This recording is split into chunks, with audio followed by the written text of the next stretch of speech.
I think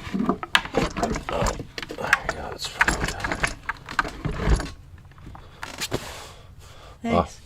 So we're going to actually have hot water out Super here? easy installation. Just a bracket. And it just slots in the back. It just sits on there. Pretty cool. So what is this anyways? So we got a ThermoMate. I think it's a 1.1 gallon little electric hot water heater. 120 volt. It's got a cold in and a hot out. And then you got a pressure relief valve on here. And it's pretty much to run like a sink. Won't run like a shower or anything like that, but you can like run a little sink so you can wash your hands, do maybe a little bit of dishes, you know, like RV style. Nothing like you're not doing like a full load or running a dishwasher or anything crazy like that. No washing clothes. Just something small so we have hot water down here just to wash up our hands and face. So this thing's pretty neat. It's got, like I said, built-in pressure relief valve. And then you got an adjustable thermostat here. And it's not propane, it's not 220, it's just a simple 120 volt plug. Super easy installation. Just saw it's just a bracket, and we're gonna hook up a pump. Got a little pump. My idea is put a pump here. We're gonna run this hose from and that. That is because we have gravity fed Yeah. water going to our little setup here, and that's why getting that little water heater was so amazing. Yeah. And now you're just. So we got plumbing here and septic. We don't have running water in the barn, so.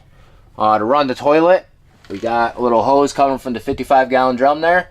You can just gravity feed that. This will gravity feed down to my pump. On and off. Yep. This line, I'll cut it, hook it on the end, mount this pump here. This will gravity feed to my pump, and this will pump it up to 40 psi.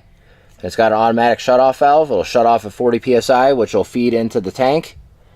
And then that'll fill up, and then once this gets hot, it'll let it out to the faucets. We'll hook up to these, and one will be hot on the left. The right side one, before I go into the tank here, I'm going to split it so I can have one line going into the tank, and the cold line will be going here so we have pressure after the pump, and then we'll have pressure coming out of the faucet. So yay! Just something for the winter to get by, a little temporary system. And yeah, this whole setup is temporary for the winter. Because pretty come sturdy, spring, temporary, huh? Yeah, and then the drain here is just a bucket for the sink, hooked up to plumbing, so it just shoots out right into the bucket, and then you can just pull the bucket out. And then we have more water to save, and then put it in here, right in the toilet. So some basic stuff. So only thing we have to do is head over to the house for a shower, and we can do all our basic stuff here.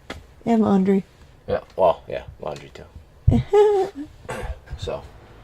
Alright, so you guys are probably wondering, like, temporary, too. We keep talking temporary. Well, Eric's going to finish this bathroom in the spring.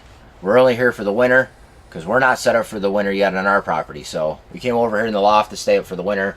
And he has plans in here to get a shower. We'll get running water in here. There's going to be his own sink. It'll be finished like a nice bathroom. But he wasn't ready for that this winter. We didn't have running water. So instead of me bucketing water over here all winter, I was like, you know what?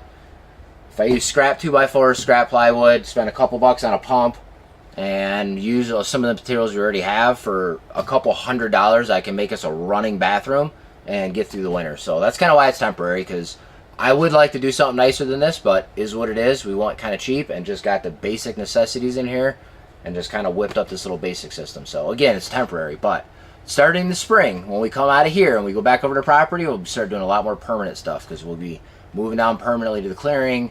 We'll be able to use our permanent well that we dropped in last year. So I know, one more winter of temporary stuff, and then we'll be full-time doing permanent.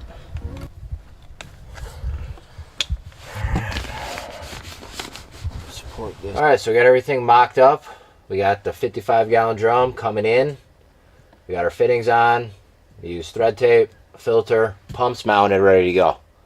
Now we got to get 1/2 inch here, 1/2 inch there for my cold in. Oh, why? On the ThermoMate. Before we go in, there's got to be a Y, so my water comes over and connects to the faucet. I still got to plumb in my 1/2 inch. We're going to go sideways. We're going to kick it down, elbow, and right into the bucket. So if the high pressure valve needs to blow off, it has a bucket to dump into. And then we need to go hot out to this line. So I need to run up to the parts store and make sure I get plumbing from here to here. This is going to have to be braided line to braided line, because this is braided line, because it will be pressure.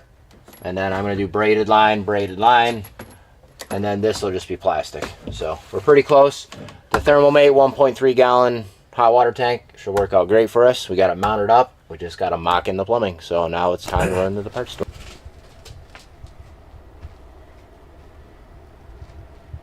Woohoo! Water, toilet, and sink area. Water heater.